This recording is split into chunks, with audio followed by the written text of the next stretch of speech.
Okay.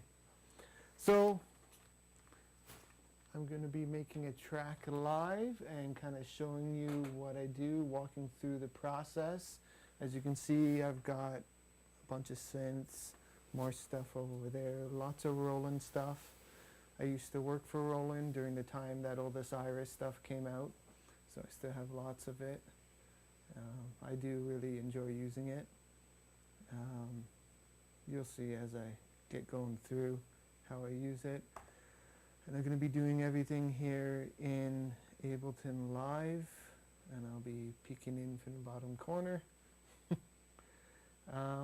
So what I usually do in Ableton Live, I'll start there. Sorry for my creaky chair, and my furnace sometimes makes some banging noise that you hear, but so this right here, this is going to the System 1. I have an arpeggio or arpeggiator on there. My thought for this track was to do something that's very arpeggio based. I like a lot of like Berlin school music, but sometimes I find they layer too many arpeggios on top of one another. And so my influence for this track was kind of like if you listen to Lorne, Vestige or Time Sync, where it's the arpeggio is really the main focus, almost the melody of the track. And then what I want to build it up over time, a bit more than he does even in his tracks. Just try to really build it up so that the whole song's just this one big long build. Well, one thing I really like about Time Sync is when the bass comes in on that arpeggio, it's like the bass line takes all the focus. It's really neat. It's almost like the bass line takes the place of the melody in a way. Oh, sorry, the microphone's making some weird noises. I got it jammed in my pocket, and it's a lav that doesn't work well on this shirt. I should have a collared shirt next time. So let's just have a look at that arpeggio, or listen, sorry. I'll mute this track.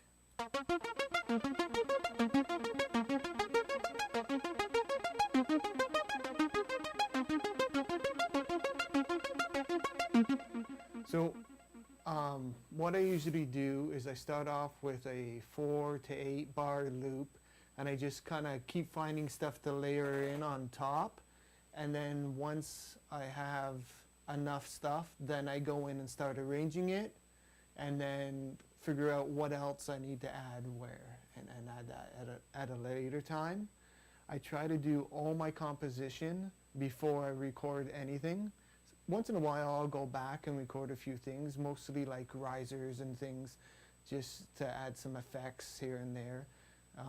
But mostly I build the majority of the song all in one go, and then I record each track. So I've got all these MIDI synths, all these synths in here that are all MIDI controlled, and I can select any of them. I have a template here. You see down the side the names of all the synthesizers that are in this room. And so I've got this template ready to go that I can program stuff on any one of them. I've got my controller right here. All I have to do is arm the one I want to use, and now I've got that System 1.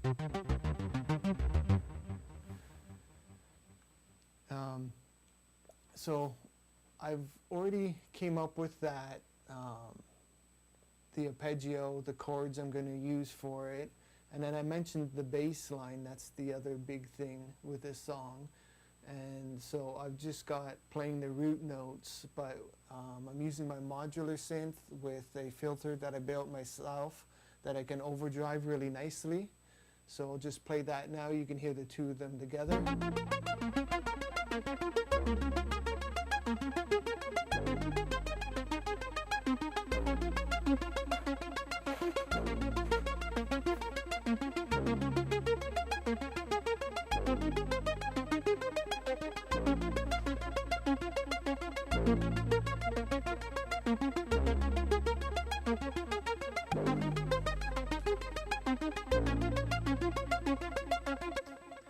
And then what I'm going to do with that synth, once I have it arranged and I go to record it, I could automate it or I might just do it by hand. But I'm going to change both the filter and then there's also this scatter option on that synth.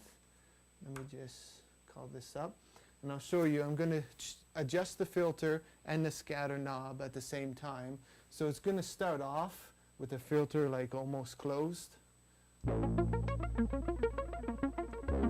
going to build it up, opening up the filter. And then I can start to adjust the arpeggio. You hear it's going more octaves now. Even more.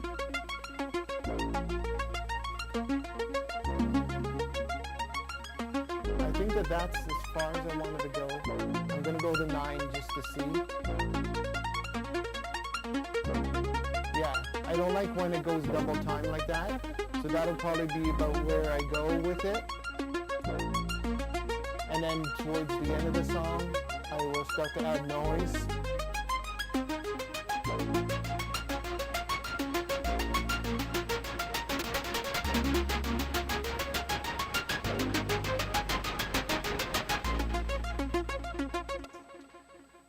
Anyways, that's how it's going to build up throughout the song.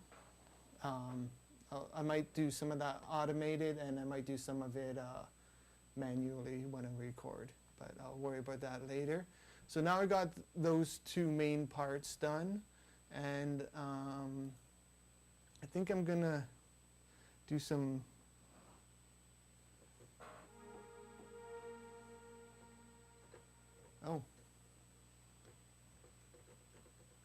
I'm not getting the system 8 here. Oh. Huh.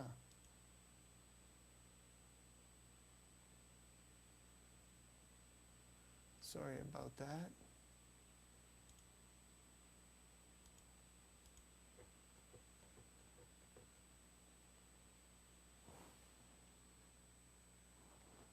This is weird. Sorry about live troubleshooting. Sorry, let me show you what I'm looking at. So I got this System 8 right here. It's supposed to be able to be controlled. Oh, I know what happened. This Casio above it, the MIDI routes through it, and it shuts off after a certain time. There we go. Let me just reset this controller. Okay.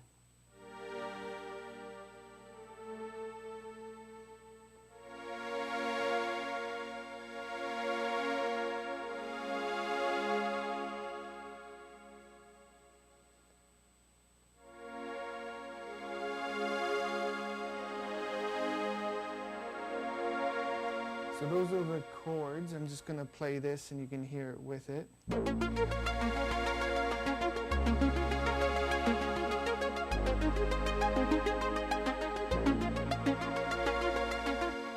It's different inversion than the arpeggio is doing. Let me shrink myself down and zoom in here. You can see the arpeggio, the inversion goes up. And here even this comes up at the bottom, where the way I'm playing it now is the more natural way to play it, and it actually goes down. So the two things will kind of contrast. Well, one goes up, the other goes down. And you're going to want a lot of change in velocity on this as well. But to start off, I'll just keep it all flat. My MIDI controller here, it's a custom DIY one, and I actually have a dial that I can dial in the velocity. It's nice for programming stuff, but when I want it to sound more realistic, I either play on the synth or automate it through here. So you just change these to a bar, and I usually just play the chord so that I can see what range I'm in on the keyboard here. So there we go.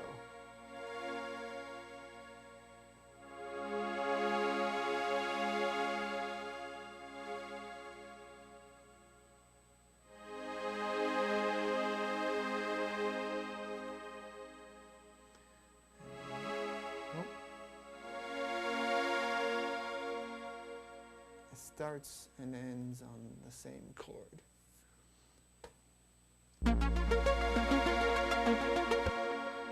So what I'm going to do is, while that loop is running, I'm going to go down here and edit the velocity. I want to change these all up.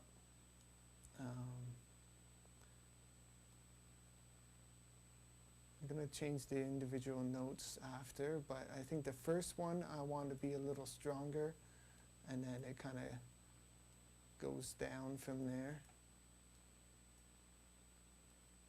This one comes up a bit for some tension and then resolves on a soft. Let's see here.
Okay, I like that. I've played around with it a fair bit. I tried to keep the top notes a little brighter so they stand out.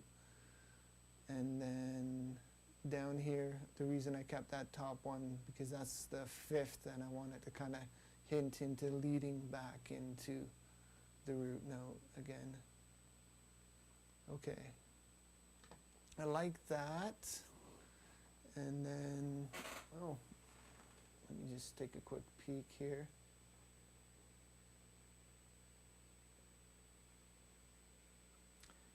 Let me know in chat if you have any questions or anything.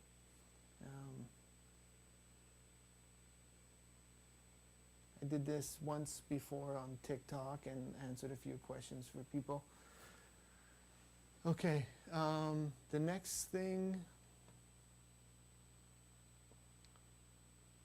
I'm thinking I want to do a little more with a string, something a little brighter and higher that complements but not is exactly the same as the chords that I just did. I don't know if I will use them together or not in the final composition, but I'll give it a try and see. I'm going to use, what I've got here is, what shot shows it the best? That doesn't show it too well, it's out of focus.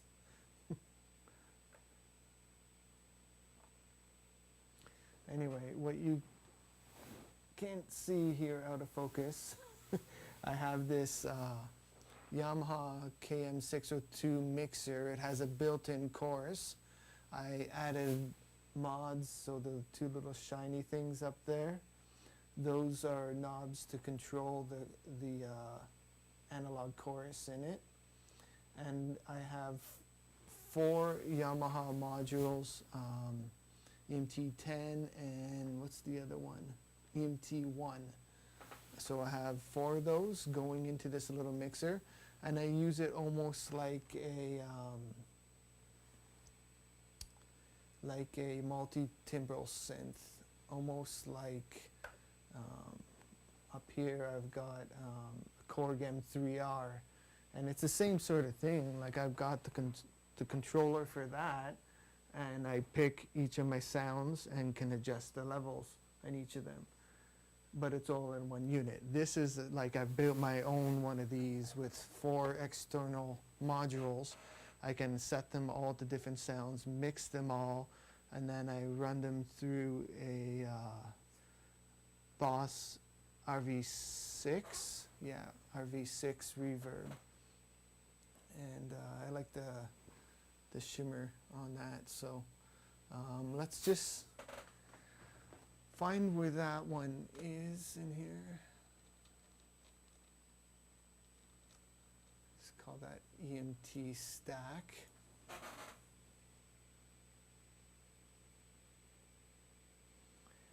And then this is the fun part. I now have to play it and find out where it is over here.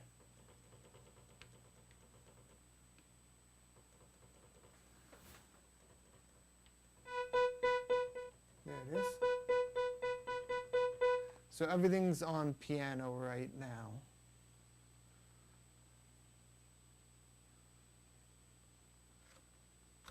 I'll just turn the other guys down. Oh, that's brass. Let's see.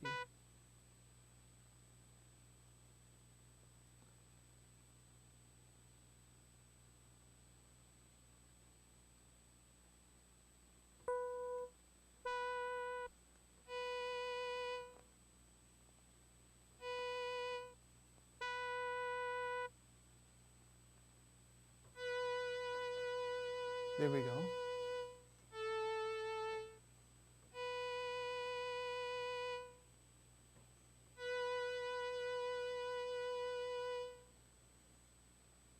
I don't know, the strings and violin kind of sounds the same, to be honest.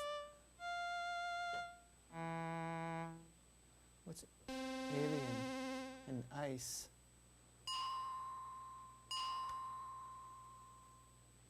No.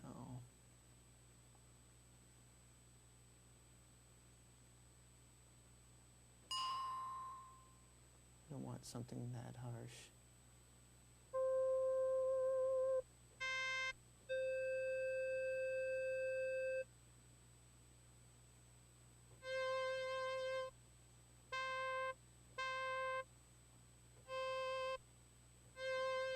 You know what, let's just start there with the strings, and I'll leave that one tuned center. The next one I'll bring up in strings.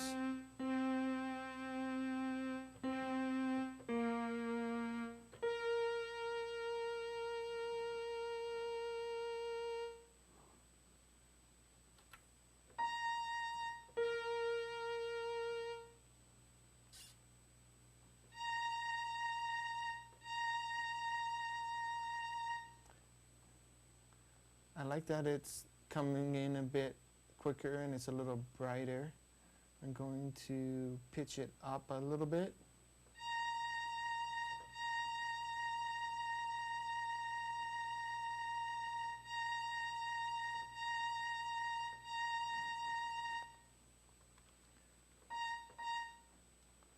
The next one I'm going to pitch down a little bit.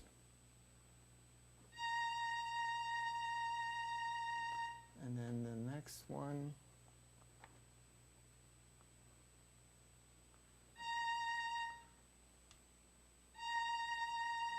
I'm going to do a choir sound and make it a little slower attack.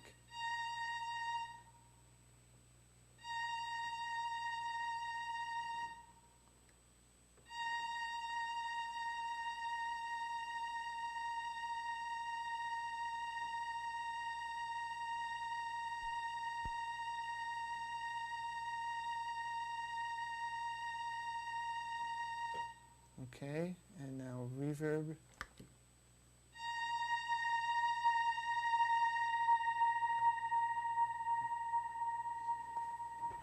Reverb's a little bright.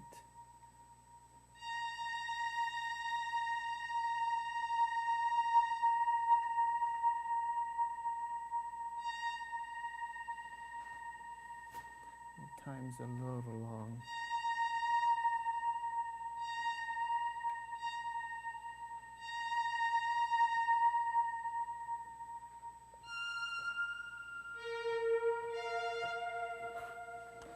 Okay, and this is where, does the System 8 do 2-layer mode with a JP8 plug out? And if it doesn't, could you load the plug out into the synth in 2 slots to create it, or does it, or the question posed a bit differently, can you play multiple plug outs simultaneously with an internal MIDI keyboard? Yeah, that was a lot of reverb. I turned it down. So with the System 8, you can't layer the plug outs. You can do an upper and lower and layer them. So yeah, you can do within the Jupiter 8 plug out itself, you can have 2 layers. But the cool thing with this is that you can use the Jupiter 8 filter. If you're in System 8 mode, you can use the Jupiter 8 filter on all the advanced waveforms that are in the System 8 mode. So I end up using the System 8 mode more often than not. There's just a few times where I might want to get some certain character and I go in and use one of the plug outs. But honestly, 90% of the time or more, I just use the System 8. And then if I want it to sound more Jupiter-like, then I'll use the Jupiter filter. You're welcome, no problem. Thanks for tuning in. Let me know if you have any other questions. So what I'm going to do now, I'm going to just play that loop over and over again. And this is kind of a boring part, but I'm going to come up with some sort of higher pitch thing to go along with those strings. So I'll just play it through a few times. Often what I do with this, just a little trick if you're wanting to know how I'm coming up with what I'm doing. I've got the bass doing the root notes, the chords doing the root notes, the arpeggios got a lot of the root and fifth and stuff in it. So when I go to layer something like this, I don't want to do another root note all the time. So I'll often start on the fifth and just kind of start playing around with the fifth, mixing it in, and just kind of see how that sounds. I find sometimes it just kind of brings things together better, but allows this sound to stand out at the same time. Because if I just played the root note, it would just kind of tend to blend in with the other strings. So let's give it a try, starting with the fifth.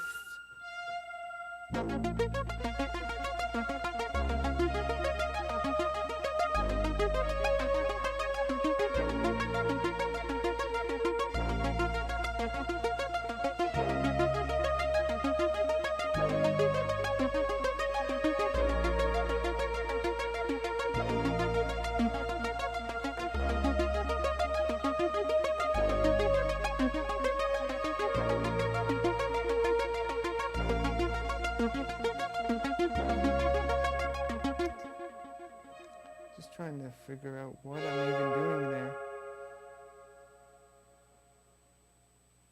I think that kind of works. What do you think? I hear a lot of people say they like the System 8 engine, have most of the synths that it has in it. I would probably like to have it for an 8-voice Jupiter 4, having to do the Humber Hamburg wave polychain. Yeah, that's one of the ones that I left, that I keep in here all the time, is the Jupiter 4. That's because the filter isn't available in the System 8, and I just found that that one has a lot of character. So when I do use a plug out, it's usually the Jupiter 4. It's got lots of character in it.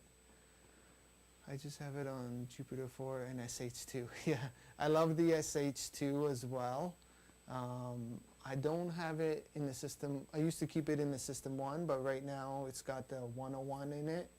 But I use every time I need to do something in the DAW, I use the SH2 VST. I just love the sound of that, especially for bass. It's really good. So, yeah, good call on those two. They're my favorite too.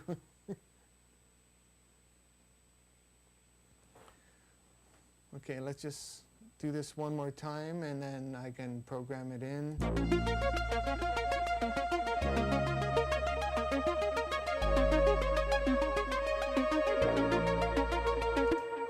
I think that's good. It resolves on the, that's another thing, is because this is starting and ending on the same chord, this gives it more resolution because it starts, this little melody thing I'm doing here, it starts on the 5th and finishes on the 4th. So it helps you identify just by listening as to where the start of the pattern is and where the end is, because you're getting that resolution on the last note.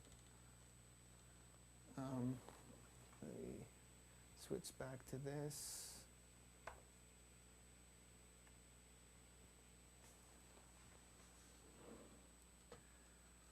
Where did I go? So here it is, EMT stack. That's the stack of synths there. Yeah, I used to have a lot of old analog gear. I actually got rid of a Juno 106, but kept the System 8. It does such a good imitation of it that when I downsized and some things had to go, the System 8 is so much more versatile. The Juno's a bit of a one-trick pony. It's really good at what it does. But when I had to cut, that was one that went. Let's find myself here. Oh, I don't know why I did that.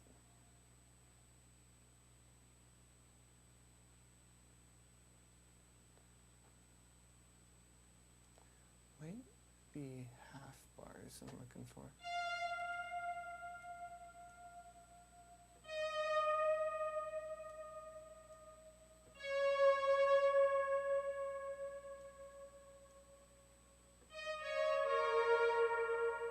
Is that what I did?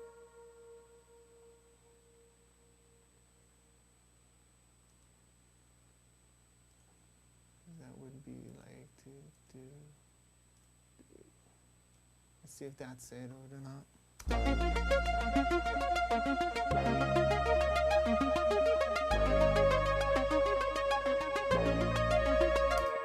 Sorry, I put those in the wrong measure. And I don't know if they're too short, but let's play it through again and find out.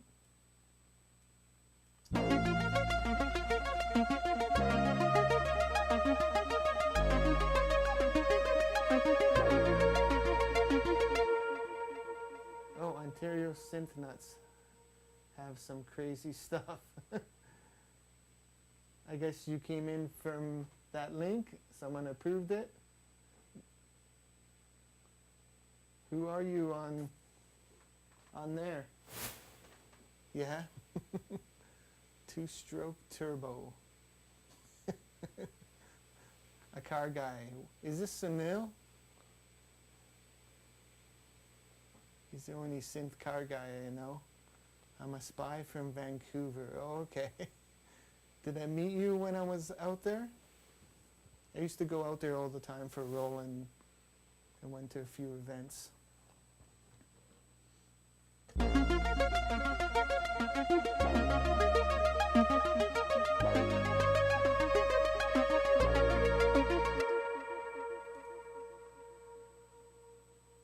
I don't know if those notes are too long.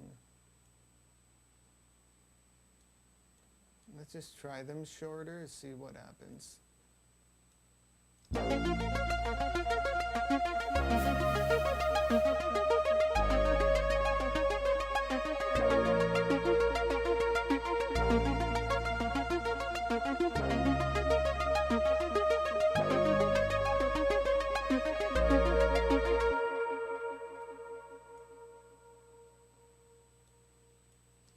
I don't know. Try half and half.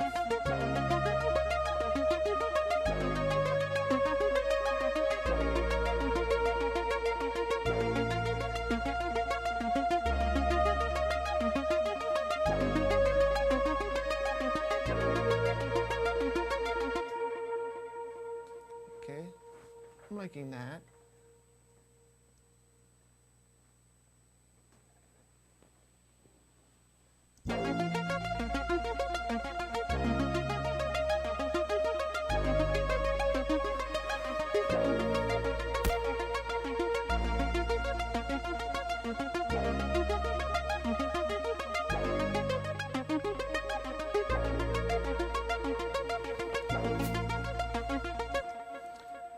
Oh, let's hear it with the system 8.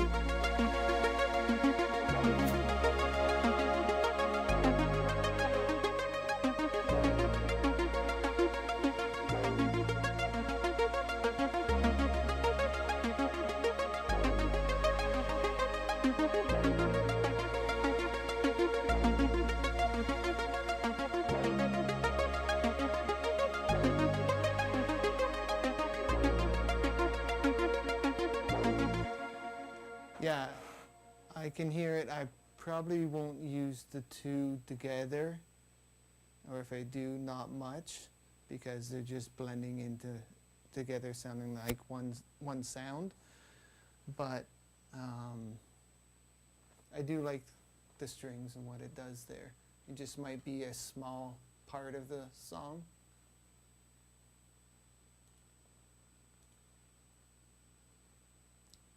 And kind of help lead into something else.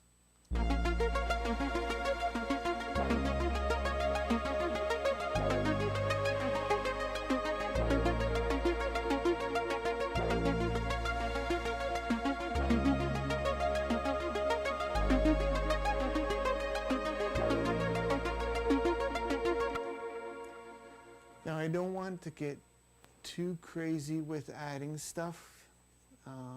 Like I said, I really want the feature of this song to be the arpeggio and that big build that's going to happen, and it's going to fill, especially once I start bringing in the white noise, it's just going to fill the whole soundscape. So trying to think of anything else I might want to prepare, just to have as a tool to drop in somewhere if I need it.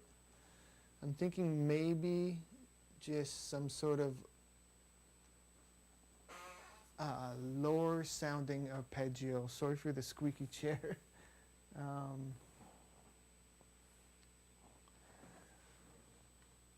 me see.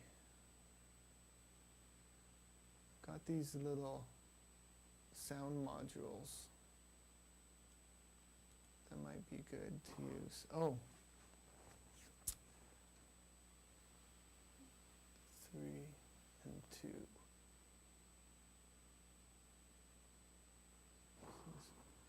I forgot, when I turn these on, I have to set the MIDI channel as I turn them on.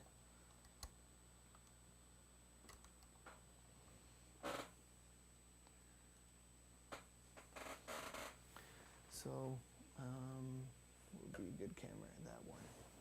And then I gotta move. So underneath there, and then Again, up underneath the laptop, I have these two Roland EM101 modules. They're like these weird little sound modules that use as like stepped square waves to create different waveforms and send it through the 3109 Roland filter chip, the same one that's used. Sorry, I can't hear the chair. Could probably do touch more mic versus the track. Okay, I can tune up the mic a bit. I've been getting a bit of distortion with the mic, so I've been trying to protect against that. Okay, I think it's just when I talk too loud, so maybe I turn it up more and talk quieter. So these Roland modules, yeah, the 3109 filter is the same that's in the 101 and a whole bunch of Roland synths. And I added resonance and cutoff control on the side. There's a little panel on the side. And so I'm thinking maybe using one of them for a basic arpeggio, maybe slower than the other one, just to fill in someplace when I need it. And then I can work on drums next.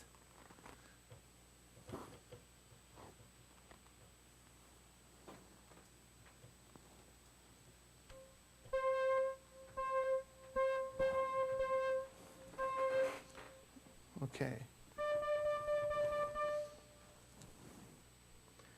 So I find that the bass sounds on this thing actually are the ones I like more. The mono sounds. Whoa. Oh, I got it going through a overdrive pedal.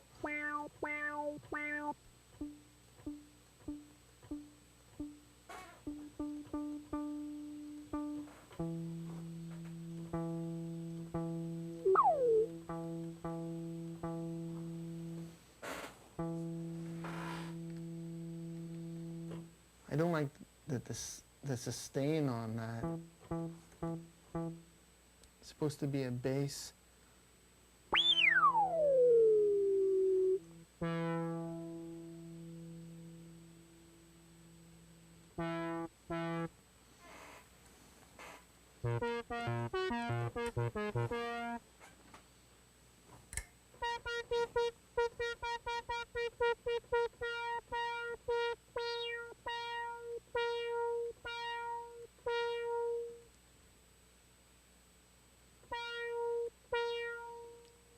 I'm thinking with a bit of resonance,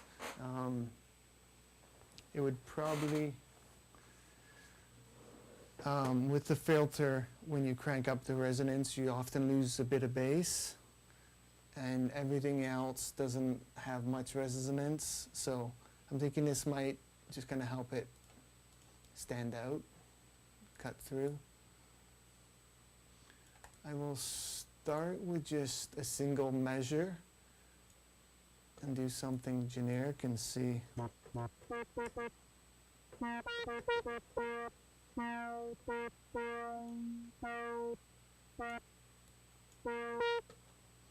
I gotta go way up because it's a bass sound.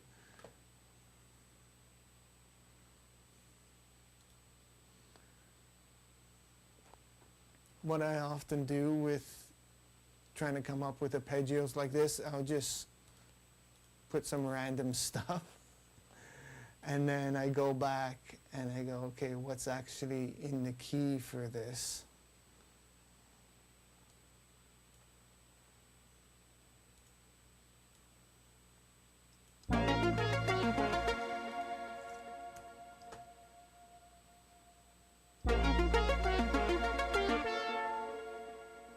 Obviously, there's a lot of stuff out of key right now.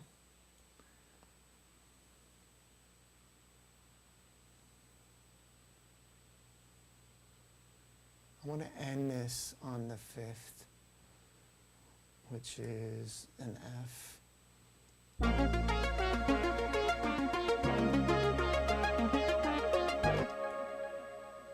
Yeah, sorry for all the out of tune stuff right now. Just give me a minute to shift stuff around.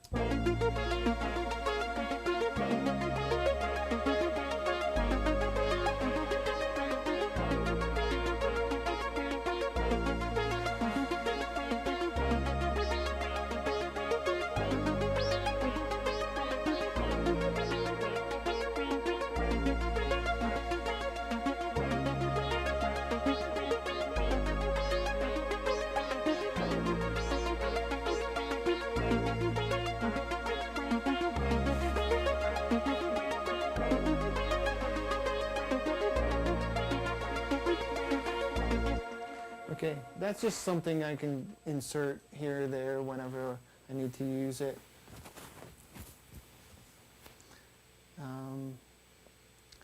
3109 would allow for FM to filter on the JP6. The JP6 is an awesome synth. It's so unique. I wish that they tried to do it for the System 8. Sorry, my mic's making some weird noises. But I honestly don't know if they could capture the weirdness of it. It's one of those ones that goes from like nice, tame to complete chaos so quickly. I want to get a pot with a push-pull switch and put it in the bender section that would allow for you to toggle it instead of VCO1 FM, instead of drilling switches. Yeah. Yeah, I've played on one before, and it's just one of those synths that's weird. Like, if you can't tell by looking at the collection I have here, like I said, I got rid of so many popular things like Juno 106, JX3P with controller, Kawai K3, a whole bunch of stuff. I can't even remember them all now, D20.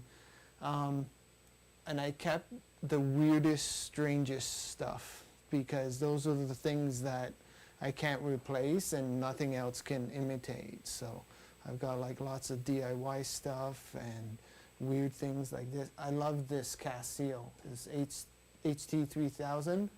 It's just such a weird, unique synth. I don't know if I'm going to use it in this. Maybe towards the end of the build, I'll come in with some cheesy piano sounds. But it's just one weird synth that I absolutely love. It's cheesy PCM going through an analog filter and analog chorus. So I'm just doing a mod so you can fill the voice boards with 8 voices and switch the filter between 12 and 24 in full CC. That's pretty cool. I love doing that with old synths, adding in mods and stuff. I wanted to do like a filter mod for my Juno, but I never got around to doing it before I got rid of it. But I wanted to like do a 12 dB mod, maybe even change it. There's one person that was doing, he was testing it, but I don't think he ever got it working. He was trying to put in SCM filters into a Juno to get that more kind of harsher sound, and then have that go through the chorus to smooth it out. I think it would have been nice.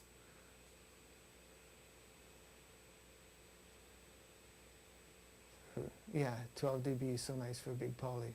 Yeah, you get more of the sound coming through and it just fills it up. It's harder to mix, so you got to be careful of that. But yeah, if you want a big sounding synth, definitely 12 dB is nice for that. You get more of the harmonics coming through. Isn't as smooth as like the traditional Juno sound is, like so smooth. Okay, think I'm at the point now, so let me just jump back into here. I have a quick drink.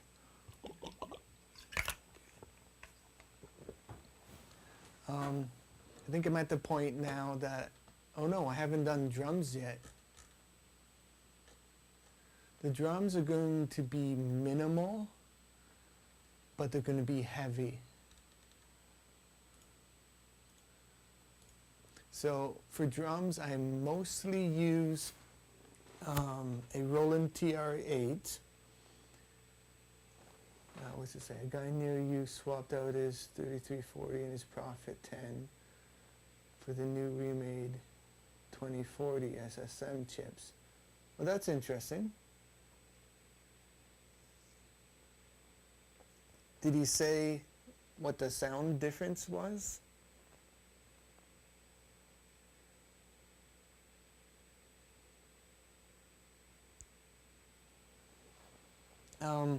Sorry, back to drums.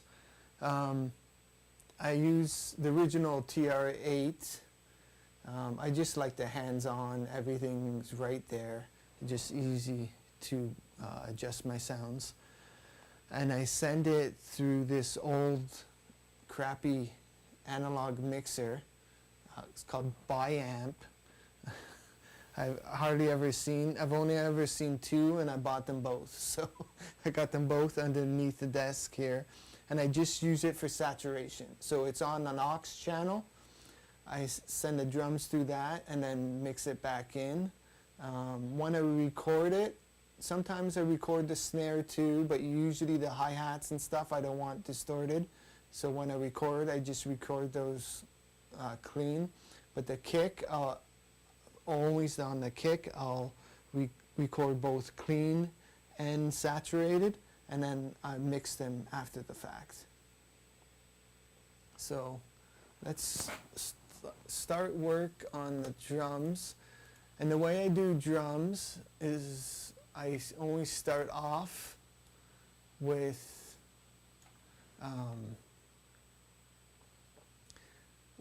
a single measure. I copy that, add some variation, make it 2 measures, then copy those, add more variation. So I'm getting some interference on my microphone. There's so much electronics in here. It's no wonder.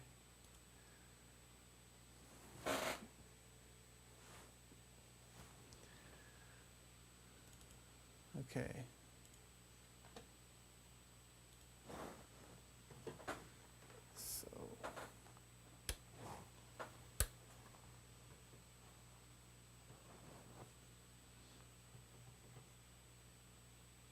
Oh, okay. I did that on the wrong track. It's the Volca Beats. I have that. I use it with my modular. If I want some weird mangled up drums, I run it through the modular system and then bring it in.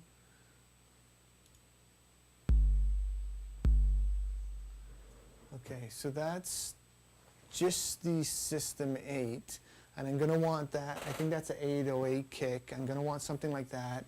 But then listen when I bring in the, no, not System 8, TR8. And then listen as I bring in the overdrive.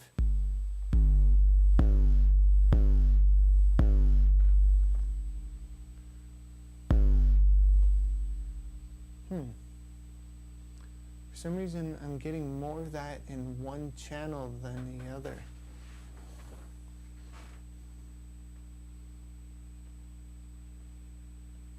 Center panned. I wonder if, oh, one of the aux sends was pulled right out. I had to rewire a bunch of stuff to get this stream to work. Okay, now it should go.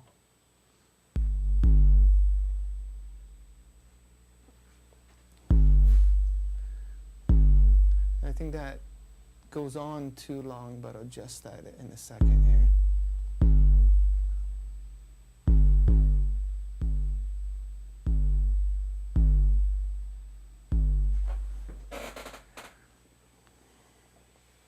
do you think of the sound of that kick?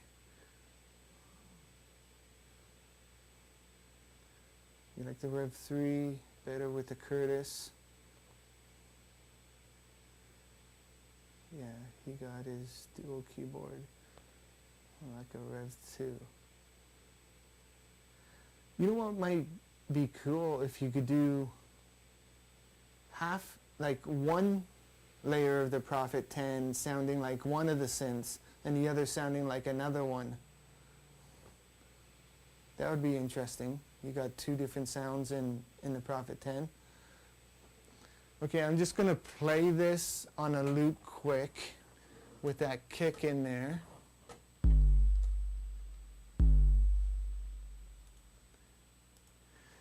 And I'm going to tweak the sound as it loops. Which one? There, this one you can see me tweaking.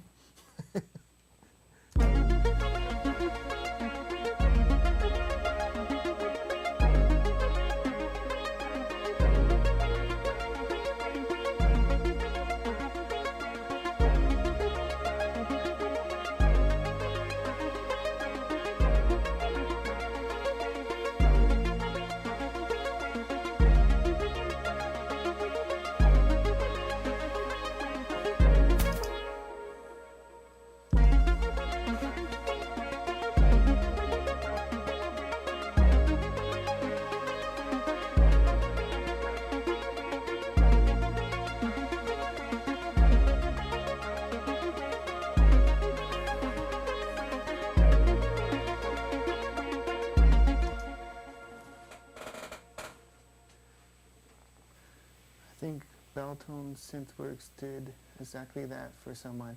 Oh, cool.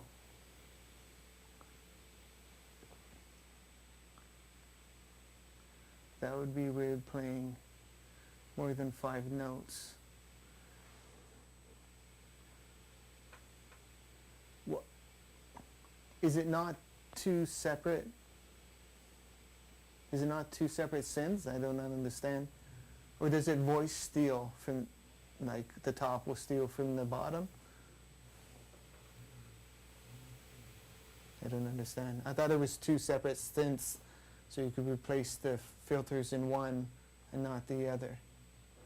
You can do dual, split, and alternate. Oh, okay. I didn't know that.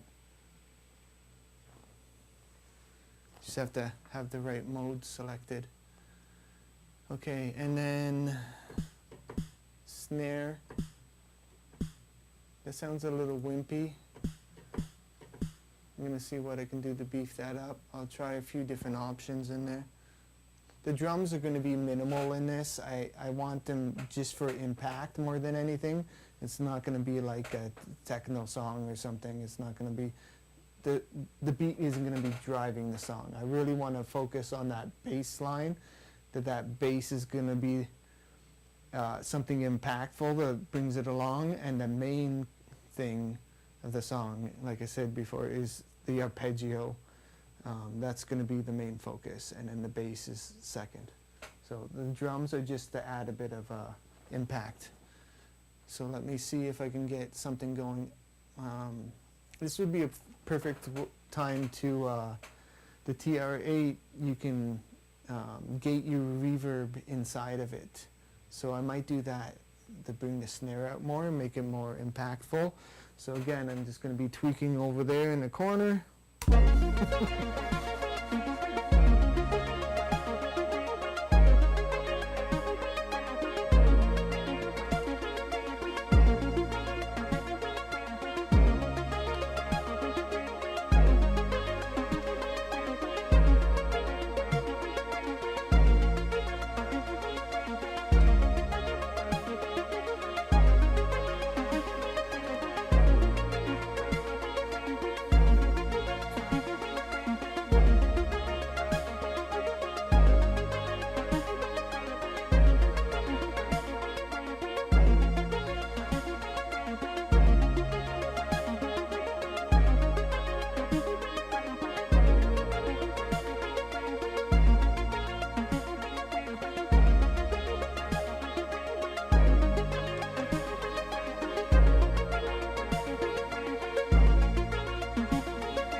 Okay, so now I've got the snare. I might do some simple hi-hats. I mean, I don't want it to interfere too much with the arpeggio, but, whoop, I just lost my light. Battery died in my light. 1 second, I'll turn on the main lights.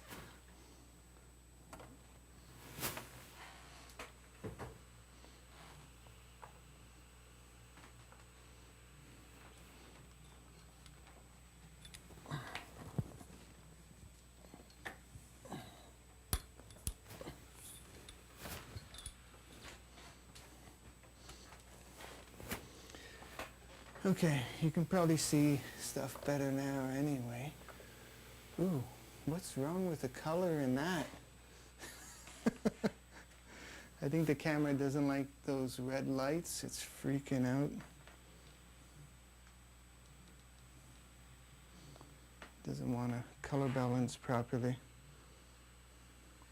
Oh well, I'll just go with it for now. This one's doing good.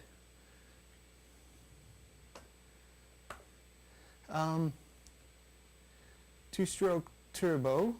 Can you let me know, did you prefer the lighting previously, or do you like the lighting how it is now, like this? Just wondering what's better. What are you doing in there, Kramer?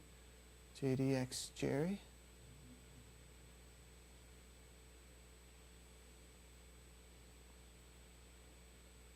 Oh,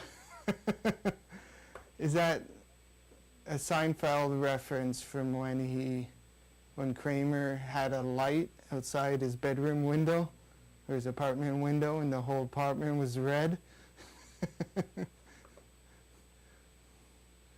Making fun of when Kramer was fake and baked tanning. Yeah.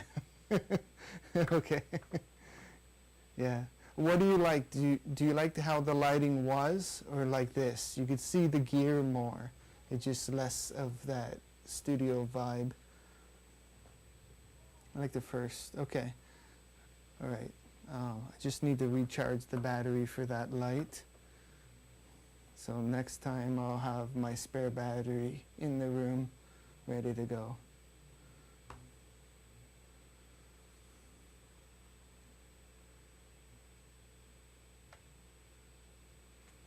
Okay. Hats.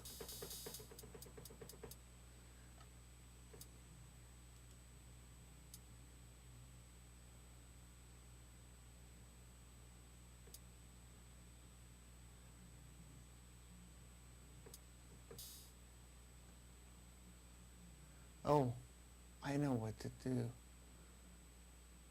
There's a rev up sound in the TR-8 that would sound really cool with the hats,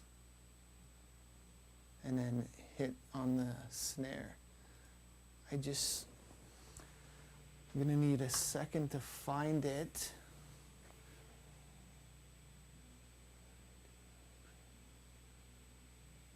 Yes, blue LED mods on anything is crazy. Warmer color in my eyes, not the biggest fan of green or blue. Yeah, blue LEDs can be crazy bright and stuff. I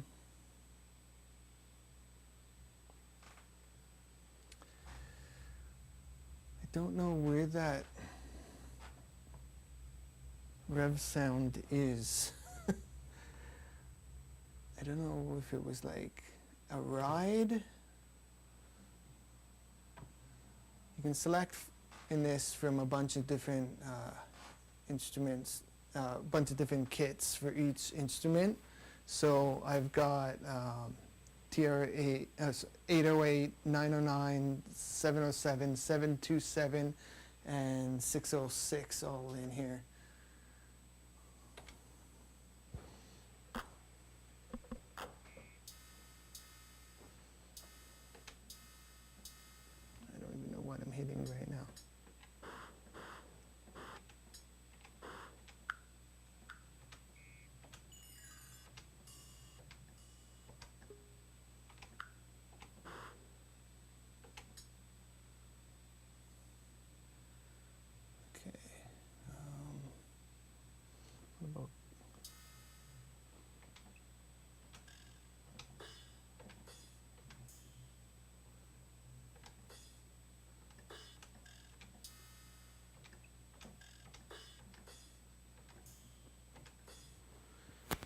crash. I really wish I knew what it was.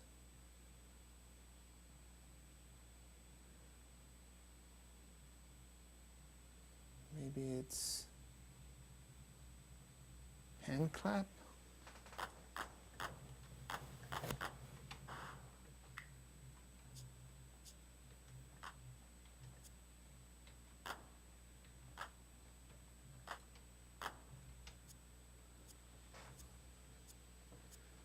I don't know, it's that one.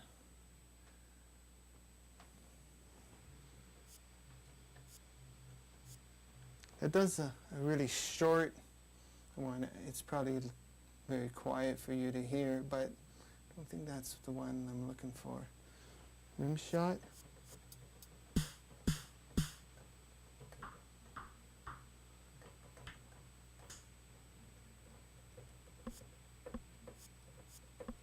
Where's rim shot?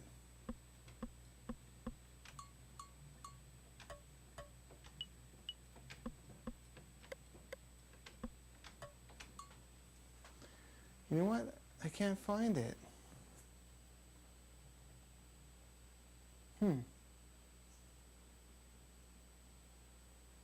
That's weird.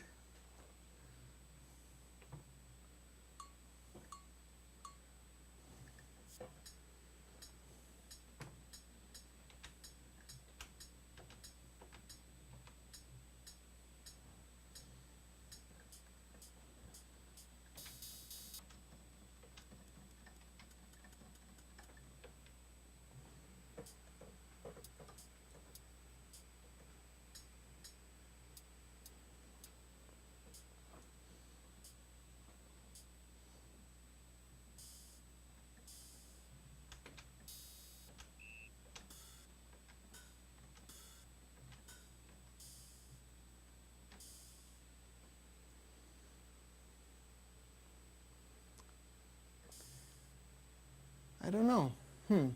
That's something maybe I'll add in later.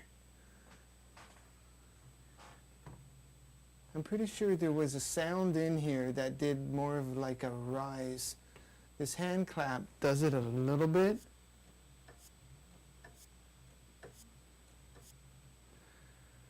But I want something, I'm pretty sure that's the one that I used before. Let me try it and see if I can get it to work.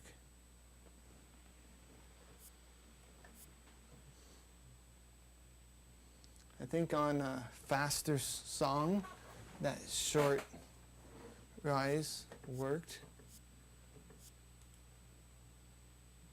But on this slow one, I don't know.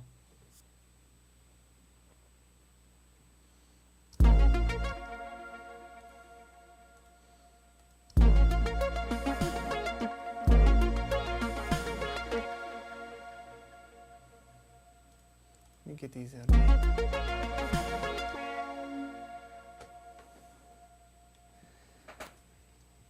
I know the sound I want, and that's it, but I've used it on a faster song where that fit in easily. So I'm gonna have to create this on a synthesizer, and I'll probably just do it as a VST later. I'm just gonna do a quick, rise, like opening a filter on noise, just whoosh, and then the snare cracks. That's the sound I used before, but it was a lot faster song, so the little noise whip could be quicker. Not have room look like a synth dungeon. I really hate the comment. Probably you can play one at a time. I try to keep it looking somewhat subtle.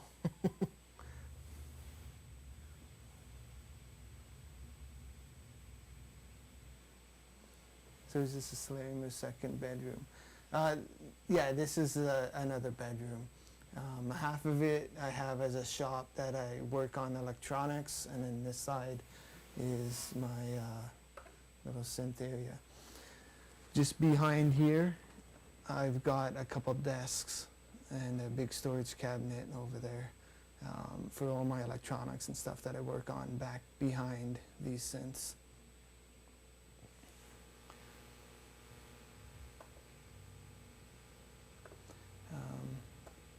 Oh, that got fixed. I don't know if you're hearing that mic. It's picking up like interference. Next time I do it, I'll switch to a different channel. But that camera got fixed. I'm no longer Kramer. Okay, so I'm just going to make a note about that rise. I don't think I have a synth that would be easy to just whip up on. I'll do it in a VST after. I don't know. It'd be really good to get that done though, but yeah, I don't have an easy way right now to do it. Actually, I might have something on this other synth that does what I want to do. It has a bunch of samples.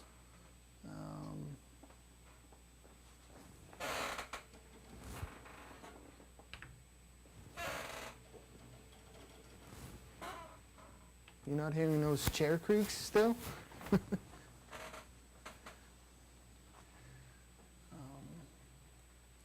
me get up to, here we go, DJX.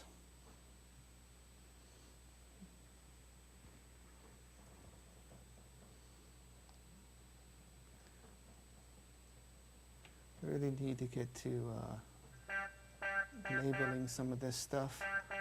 At least having a cheat sheet.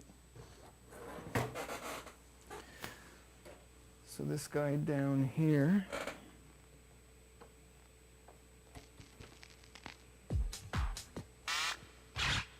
Come on.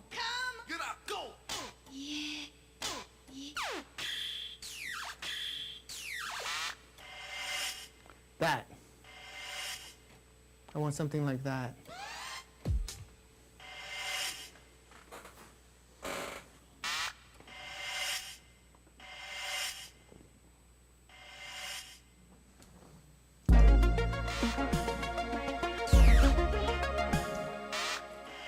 There it is.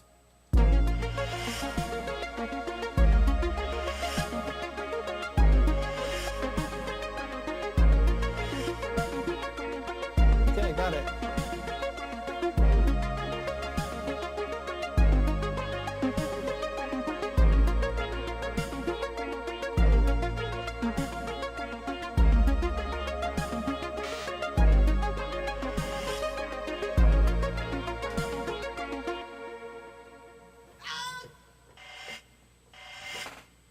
There you go. That's the kind of sound I'm going for. I will at least put it in as a placeholder for now.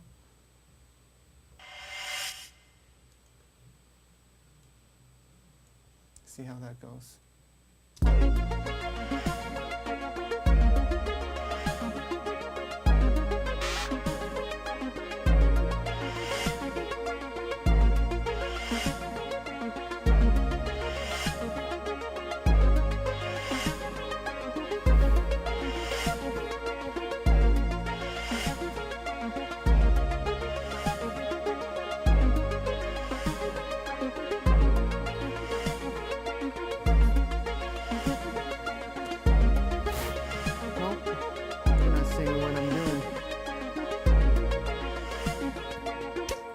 Yeah, sharpening a lawnmower, like a metal file rubbing against something. I have no idea what it is. I think it's like a rev on a cymbal, like the drummer just hits it a bunch of times and I think that's what it is. But it's doing the effect that I want, so I think I'll go with that. If I didn't remember this, what I was going to do was just use a VST with white noise and a filter opening up.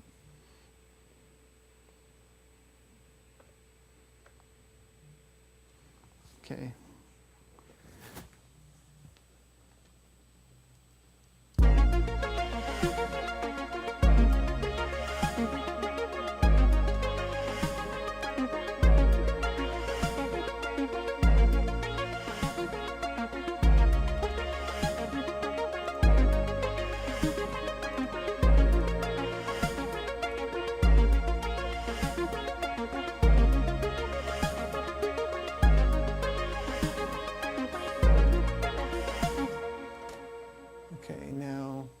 got my hats programmed. I'm going to change my hats. I think I want something simple like 808 hats.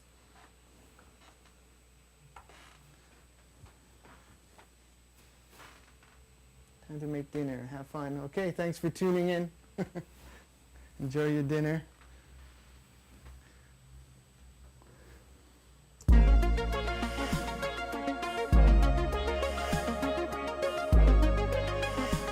Open hats.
Okay, I think that's what I'm going with.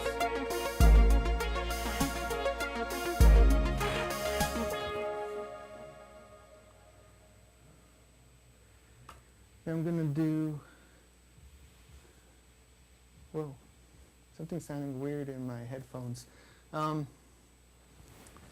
what I'm gonna do is, like I was saying before, I start off with one measure of drums.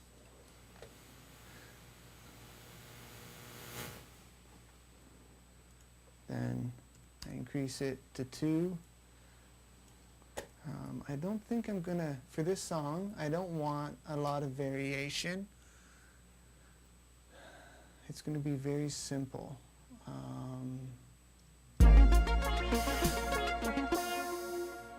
might want to double up some of these hats.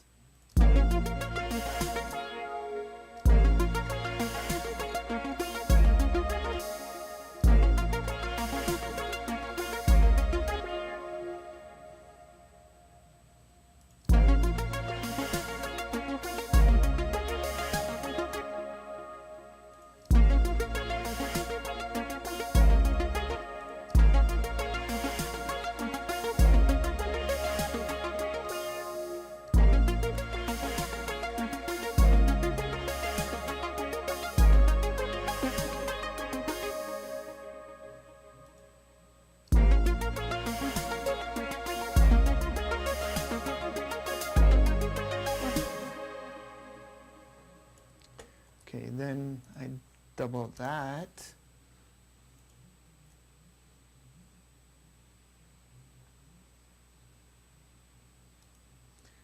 And this snare is going to sound different than the previous one because it's not going to have the reverb gated on it.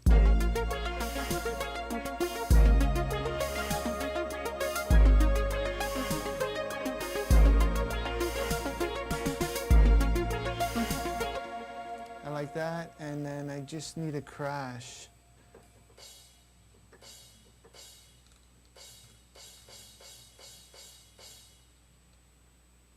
Well, there it is.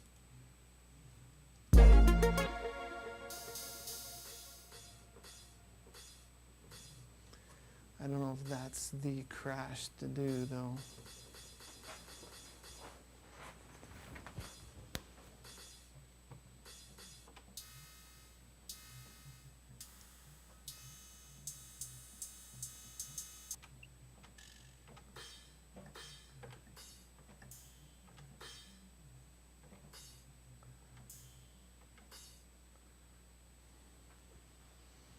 Maybe 909.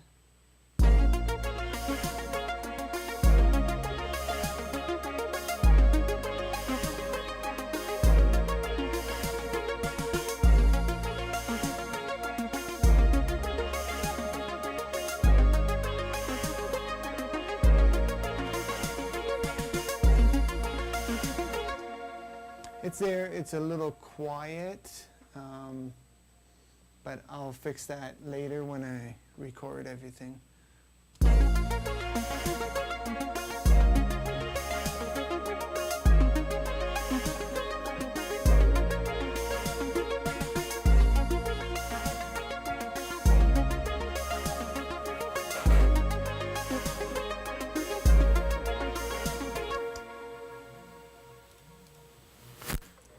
Okay.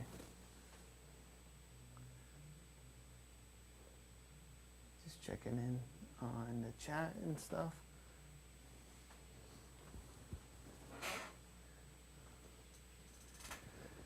Okay.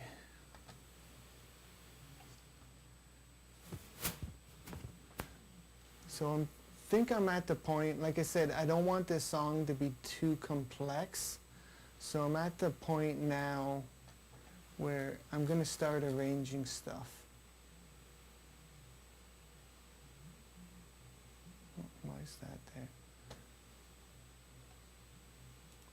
So the first thing is, so I'm going to mute everything I don't want in right now.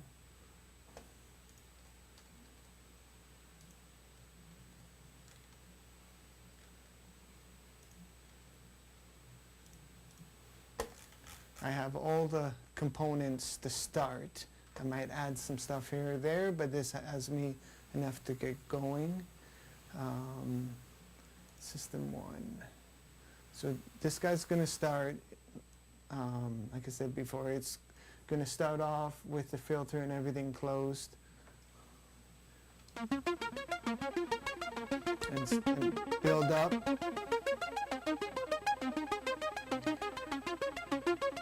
I'm going to add some effects, some sort of swirling effects there. I want to wait for that 4-bar section to go through twice before I bring in the bass, or I'll add some sound effects later, some swooshes and things.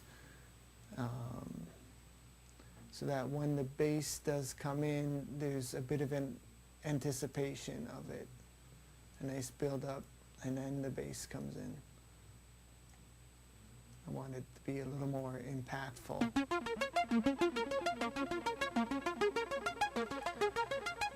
So again, the filter, let me do a little mock-up, sorry. The filter will be closed, some swooshing effects.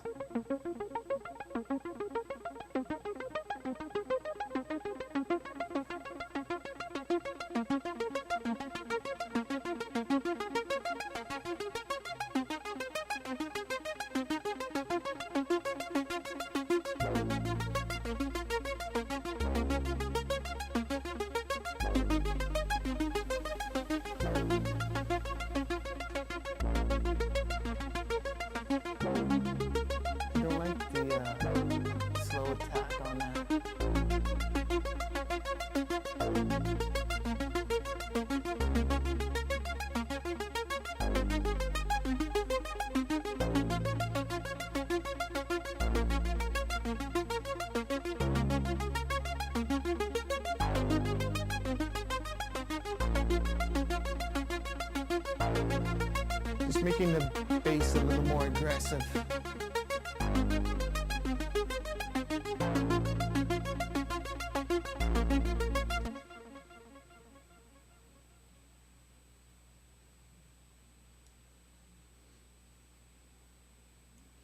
I wonder if this system A could start on the second measure.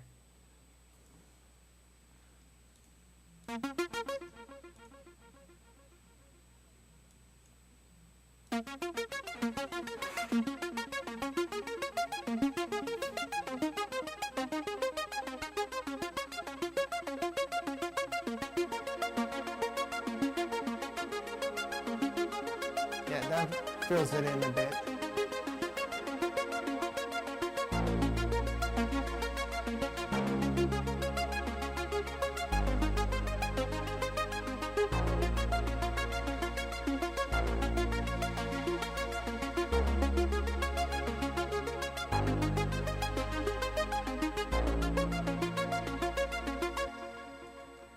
Okay, right here, something new has to happen.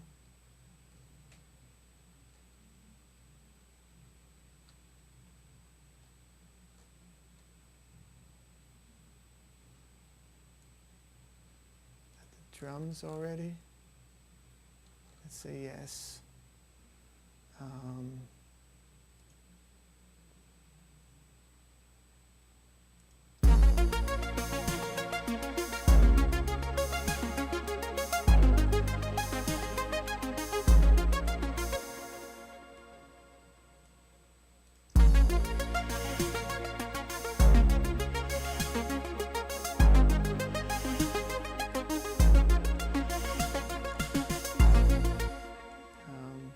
This can come in here.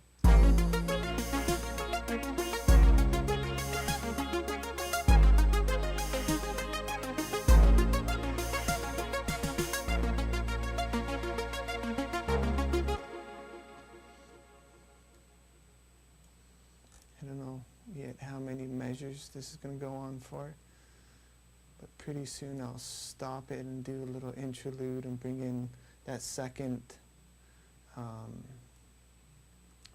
string layer. Let's start from the start. Hold on, I'll play with the filter and stuff.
I'm not liking that second arpeggio.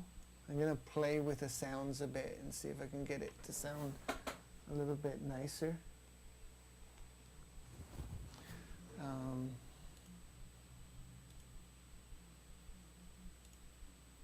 See, I'm just going to loop this for now. And I'm going to tweak these sounds until I get something I like.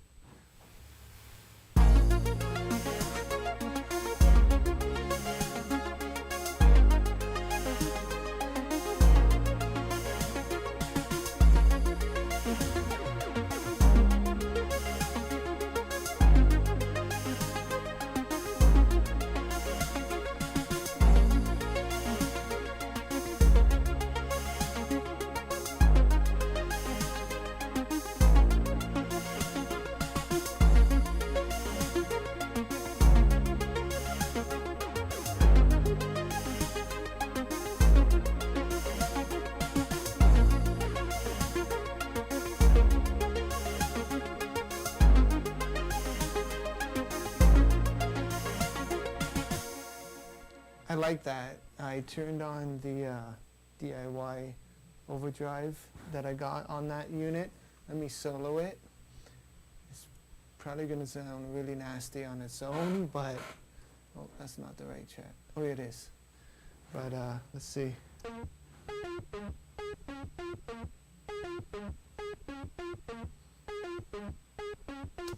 That's good. It cuts through.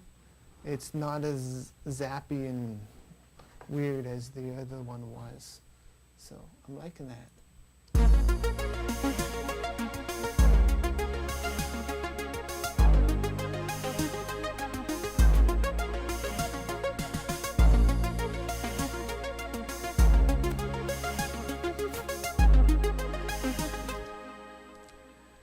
Okay, let's do one more time through, and I'm gonna see where I'm gonna do a bit of a break in the beat. I might take out everything but the kick or something, and then I'll bring in the second string. Let's just give it a go and see.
Right there. Now, this is something where when I first started making music, I would have been like, well, what those drums are now playing in uneven amount of time, 3, but I found that I've just got to learn to go with the feel of it, and it feels like that's where it needs to end. The arpeggio is going to continue forever, and I think once the bass line comes in, it should continue as well.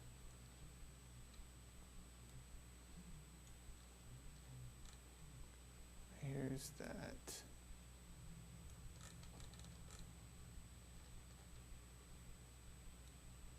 Just gonna play for I don't know how many times. Let's see.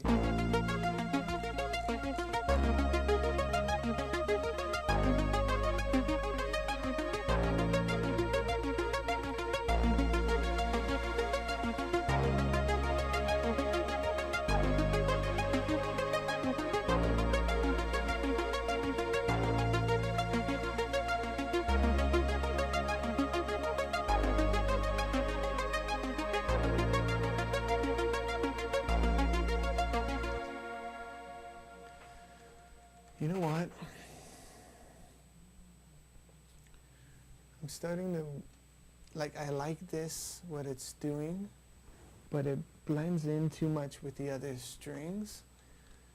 I'm wondering if I do it with a lead sound on my bass station. Oh, one sec. I got the pedals underneath here, and I forgot to turn them on.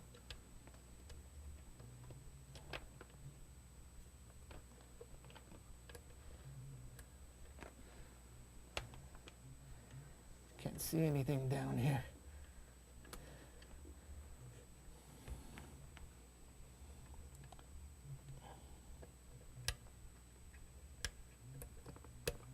There's that. Okay.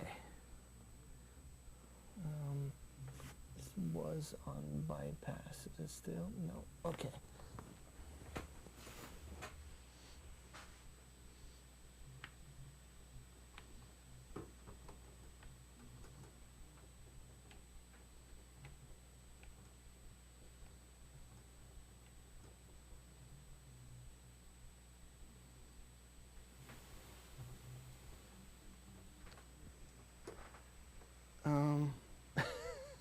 I can't find where this synth is. Ever have that issue? Too much stuff in your mixer?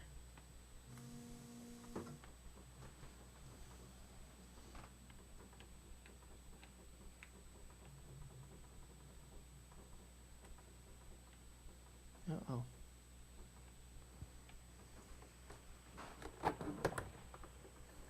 Okay, that's all plugged in. Whoops, what did I just do there?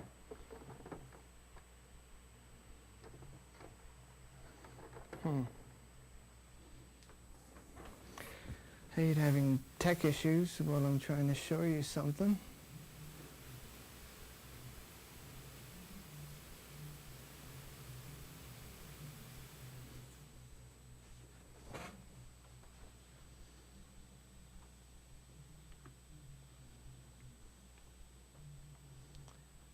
Weird.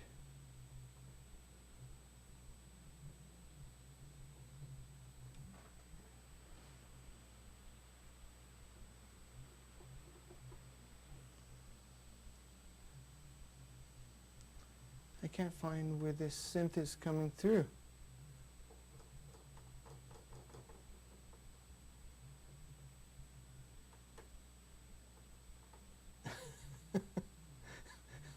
What a weird problem to have.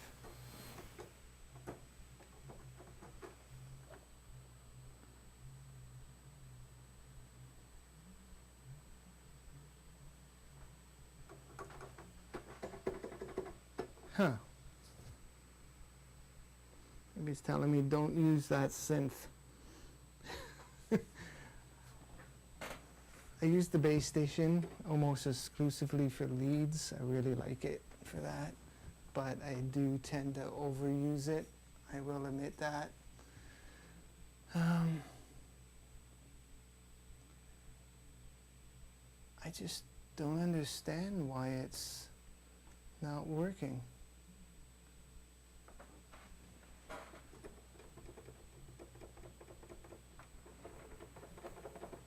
Hold on a sec. Just gonna make sure nothing is unplugged down here. It all looks good.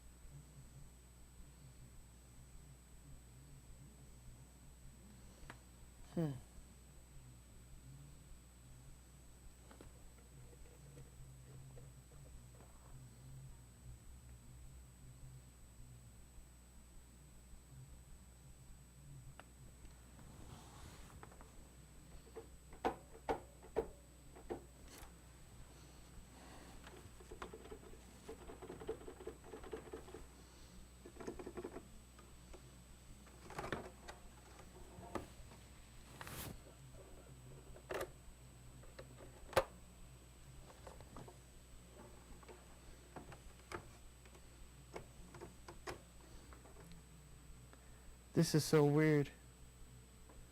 I don't know if something got unplugged. It must be, because this doesn't make any sense right now.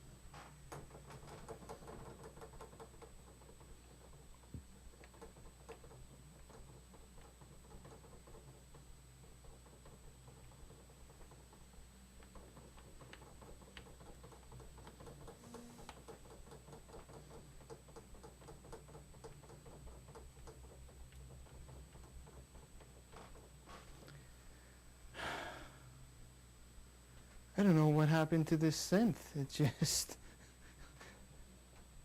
it's gone. What the?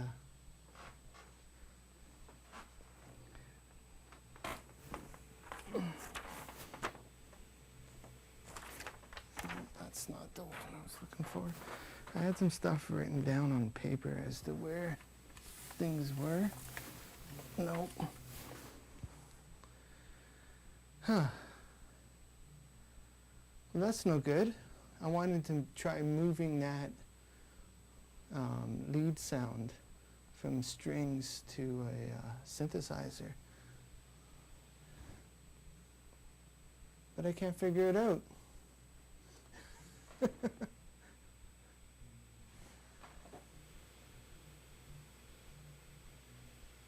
That's not good. Let me just try shutting this off and on again. Who knows?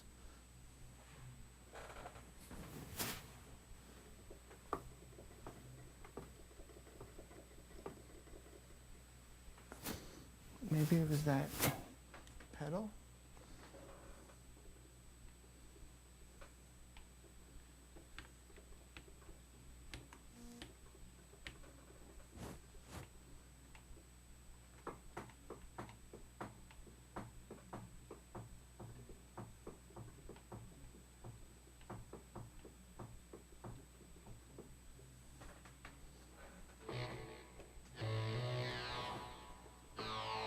Oh. It's going through a couple guitar pedals down under the desk. One of them has like a wah-wah kind of thing on it that I guess controls volume in this patch. That's why. Okay. And let's get it up to one of my nice lead sounds.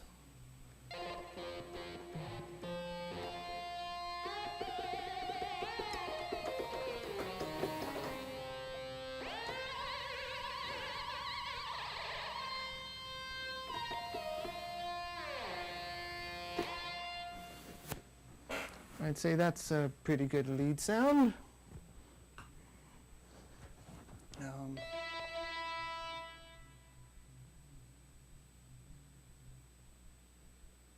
Where was it now? Way up there, okay.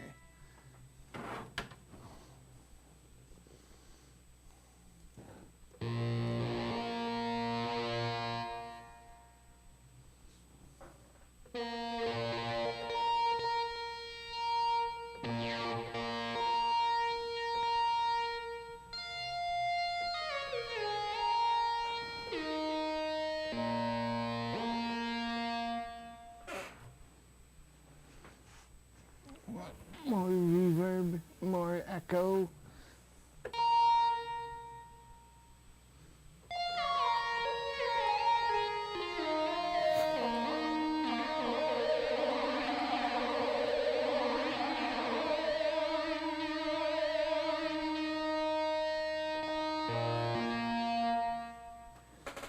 Let's solo this and see where it's at.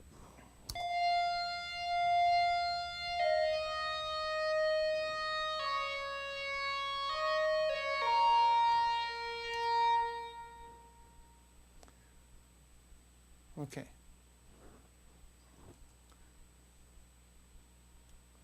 I don't think it's what I want.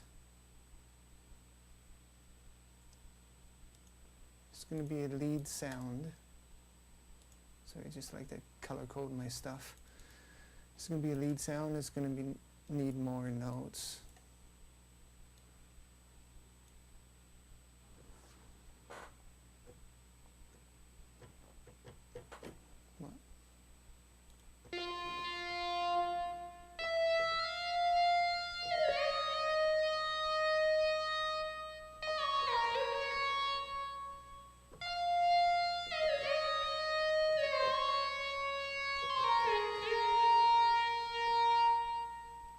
Yeah, it's going to need something like that.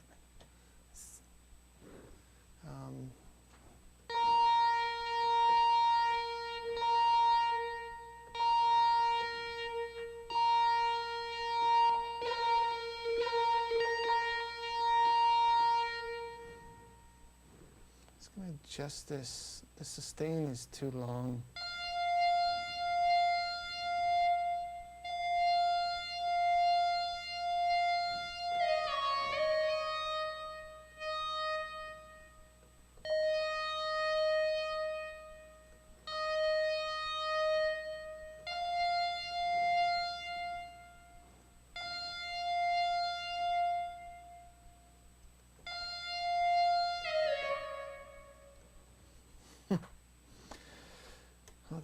gotta do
okay, I think that's getting there.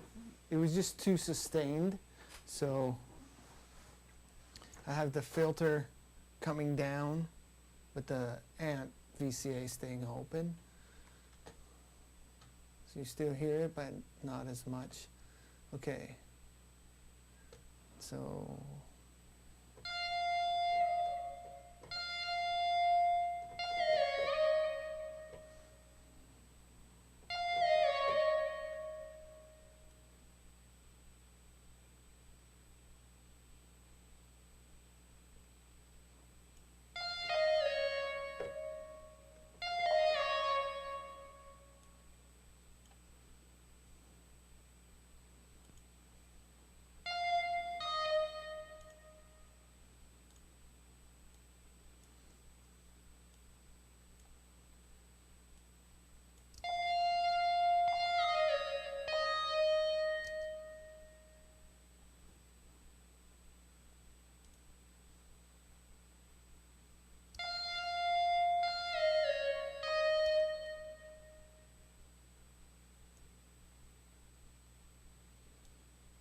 I guess it's too long. And you see I'm overlapping the notes here. That's intentional to cause that bit of slide in between.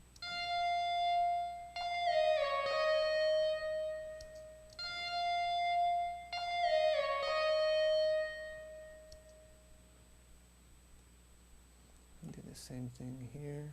Actually, just copy this and move the notes.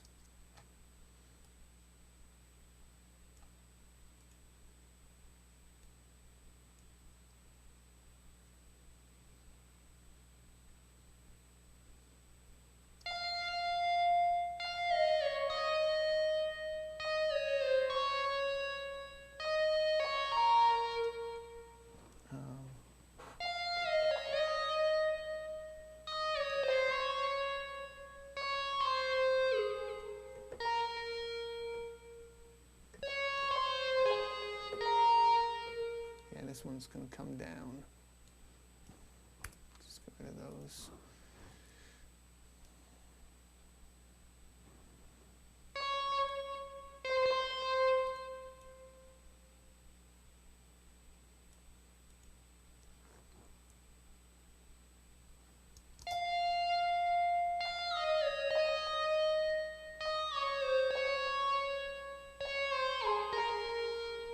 Now, see how it sounds together, but I'm pretty sure that's going to cut through well.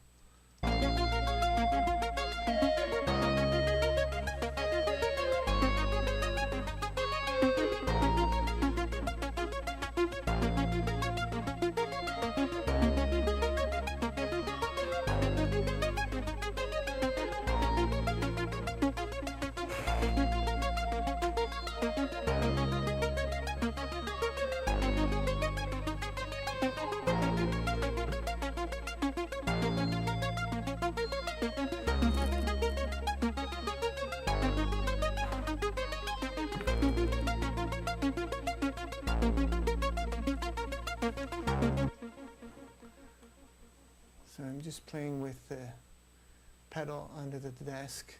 So I got a Boss ME33. That's like a multi-effects pedal that has some like amp simulation stuff going on, and then it goes into the RE20 Space Echo clone kind of thing. And with that, I'm not getting enough echo, so I'm going to play with that.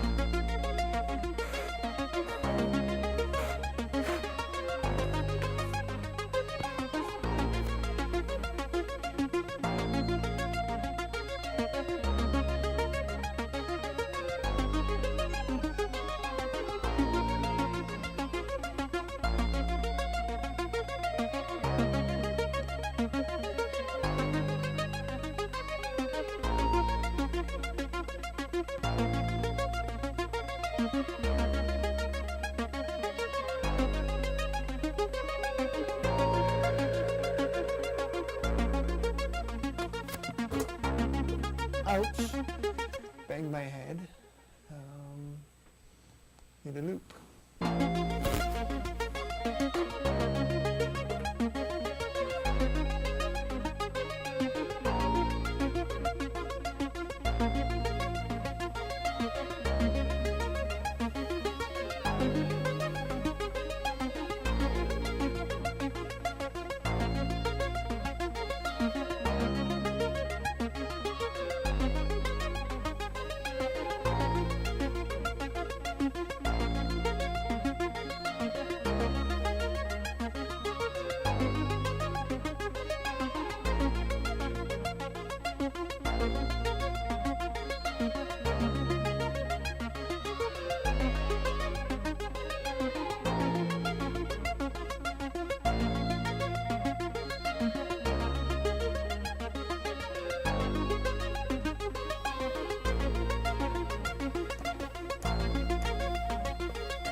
It's weird, I'm just not getting the echo I want.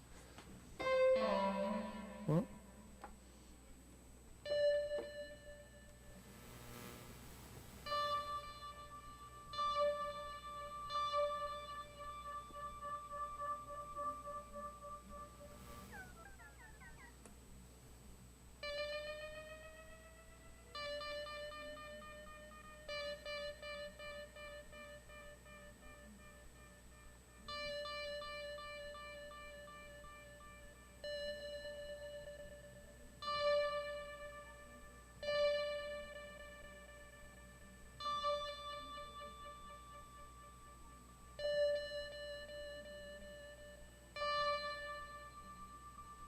that's the one I want.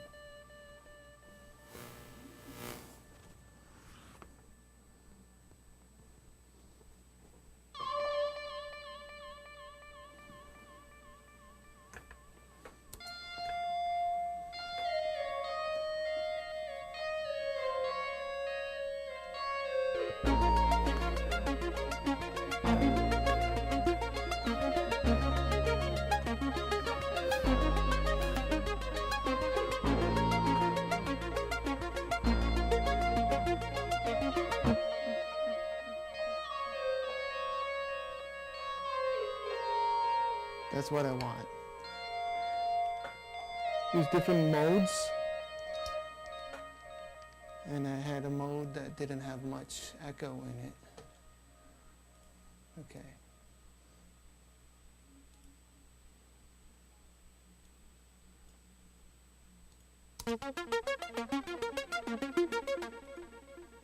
Yeah, let's just start over from the beginning, kind of see where we're at and what's going on.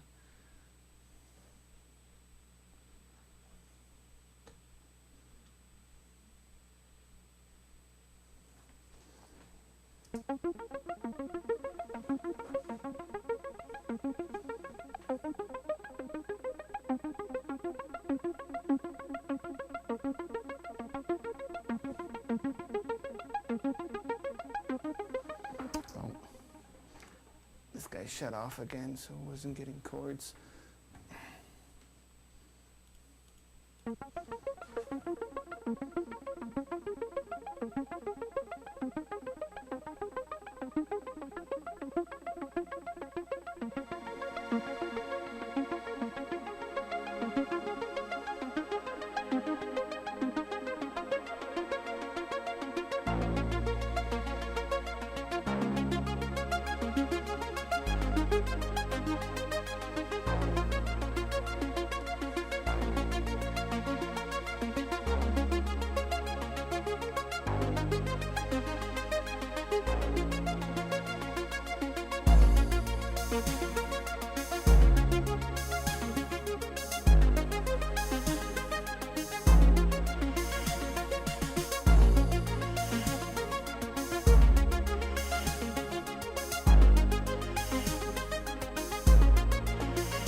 That should come in right away. Maybe I do use the strings to start.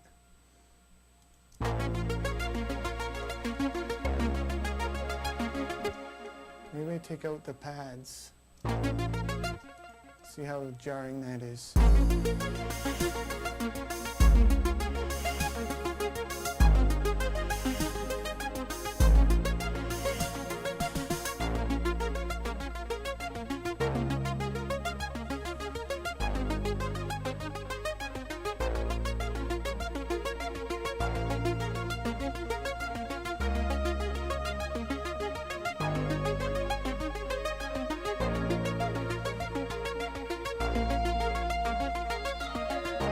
The kick starts there.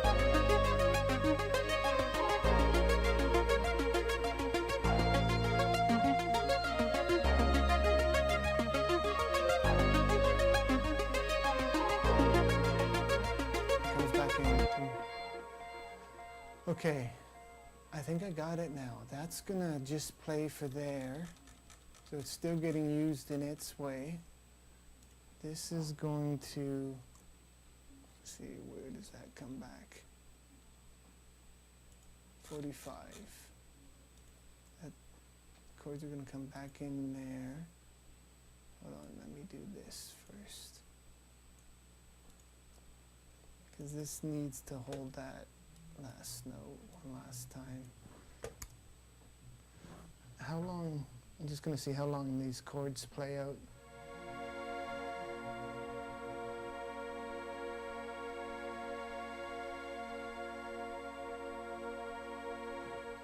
Oh yeah, infinite sustain.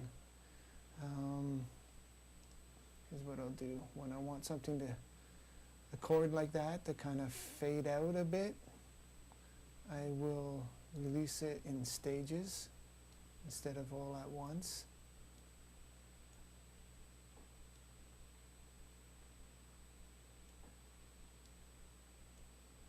see if that sounds okay. And I usually color these slightly different from the ones beside, so I can see that it's something different.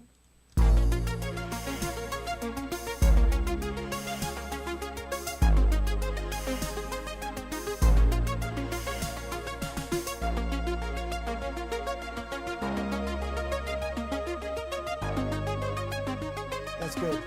This guy just takes over from where those strings were.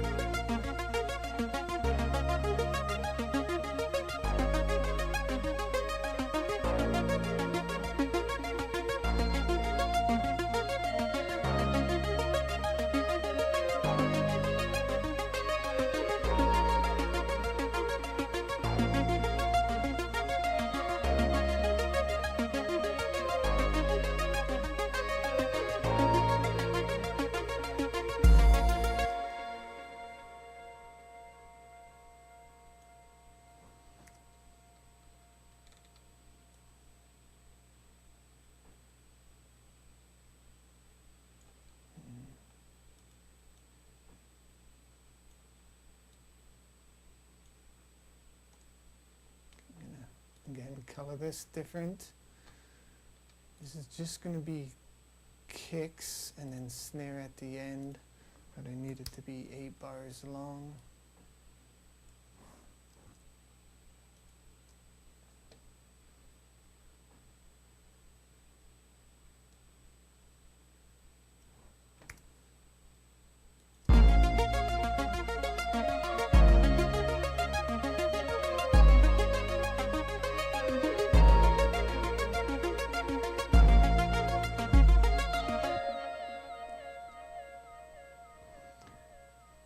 Thinking of starting to double it up.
I think it needs to start sooner with that build.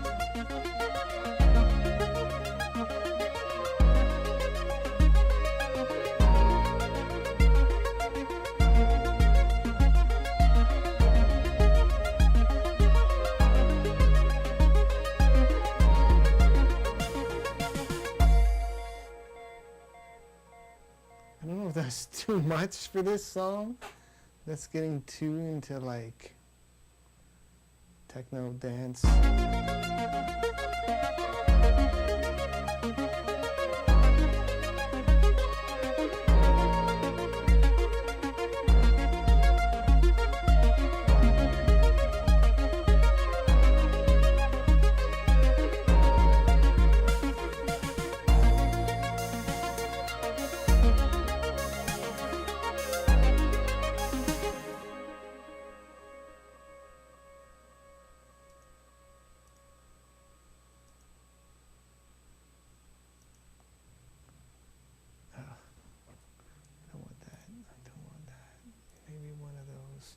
I can't, this is getting too out of what I want it to be.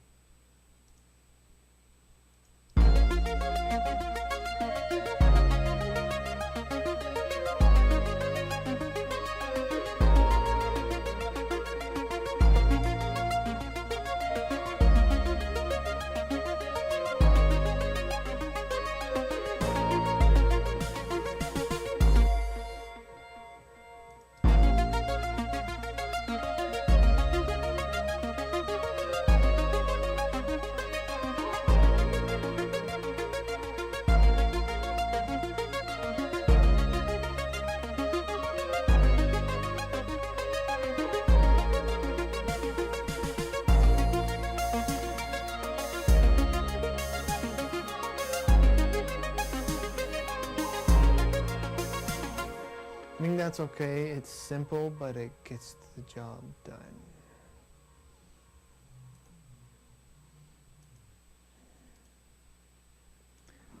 I'm going to create another alternate version of this and color it darker.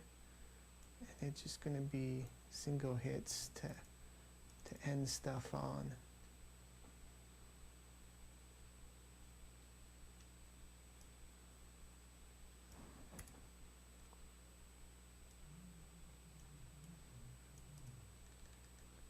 Snare crash. Oh, kick, and I should do a closed hi-hat.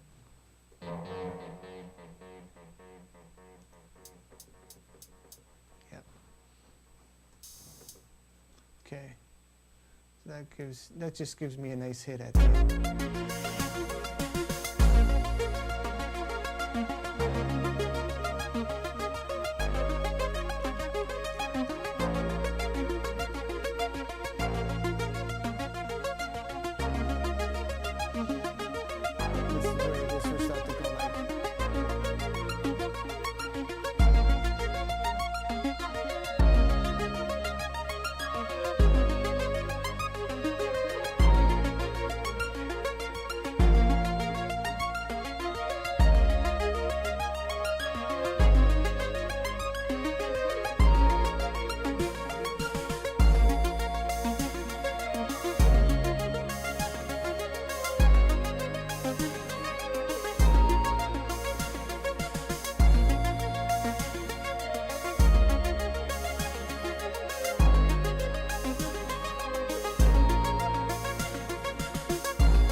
Oh, I'm going to do a big build, and I want to end on that. I don't want a soft ending.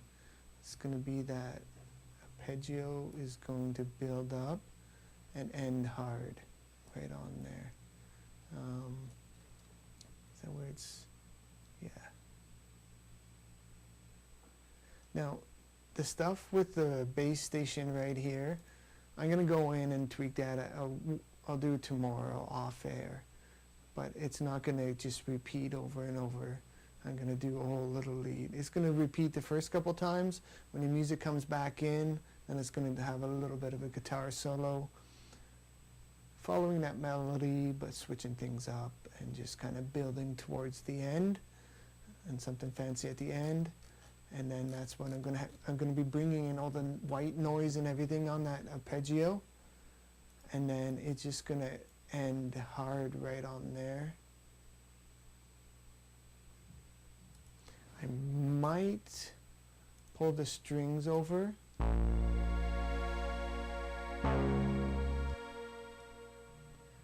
Everything might get the one last hit.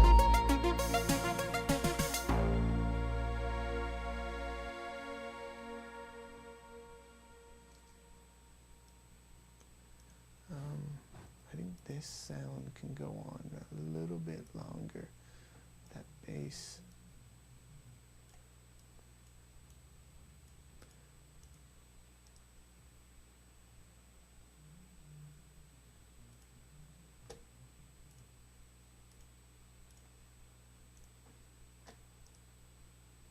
Don't know if I do a full 2 bars of it, maybe. Yeah, it fades out itself, so that's perfect. and that arpeggio will be echoing when it ends. Let me see if I can give you a bit of an example.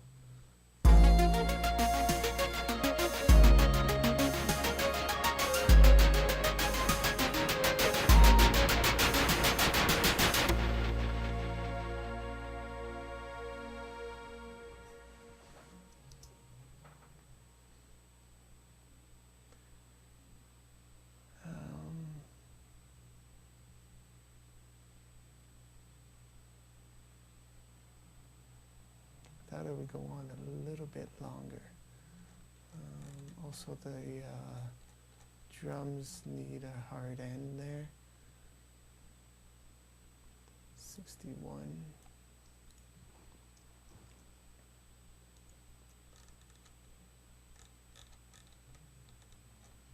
That's going to have a little bit of echo fade out, but it's going to build the crescendo right here. Okay. Let's see what I can do.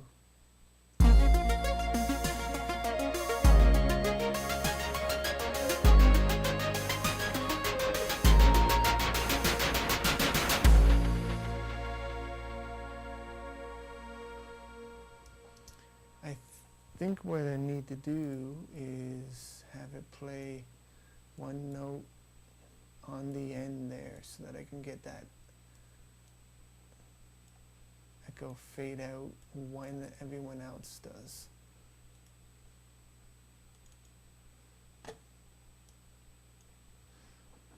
But I don't want it the full thing. I just need like a 16th note.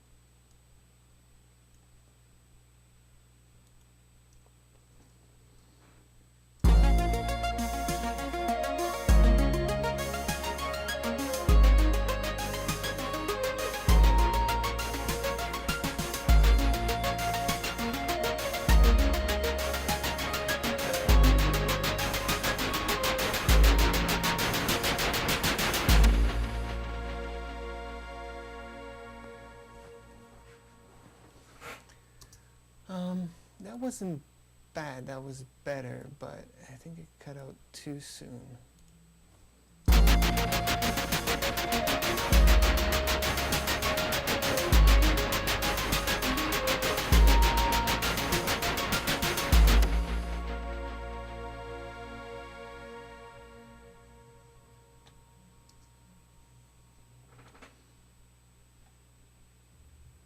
think that's okay. I might play around with it when I get the lead done. I think that's pretty much it for the arrangement. Now, what I always do is after, so my next steps will be, like I said, tweaking these notes a fair bit, creating a more interesting solo kind of part there. And then I record everything. I start working on the mix, and then one of the last things I actually do is go in and add all the little special effects and rising sounds, you know, like coming in on both these points here. I'll have a bit of a riser. At the beginning, I said I might have some little swooshy effects in the background, again here in this interlude, all that stuff, and then a big riser to fill up at the end, probably multiple, probably some very heavy, high resonance with the LFO on the filter and opening up the filter. A few of those sort of things at the end here, but that's all stuff I do at the end. This is just the composition right now, so let's just give it a one go from the very start all the way to the end, and I'll play with the filter and stuff here, kind of how I think it's going to go, and I'll see if this feels right. If it is, I can just work on the tweaks later, record it all, and then maybe next week I'll come back and show you the mixing of it.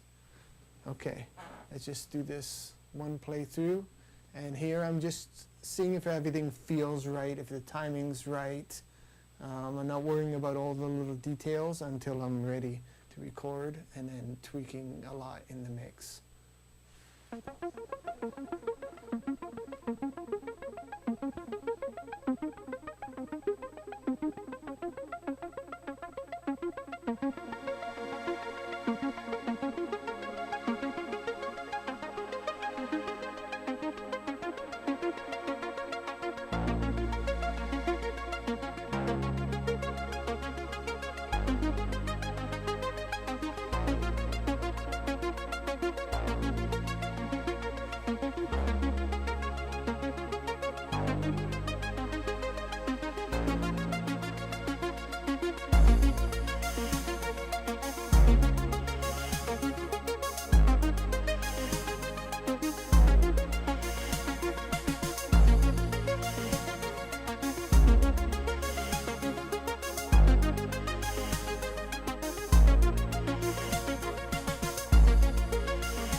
I think it gets where I'm going with the minor tweaks and more risers and little fills and things.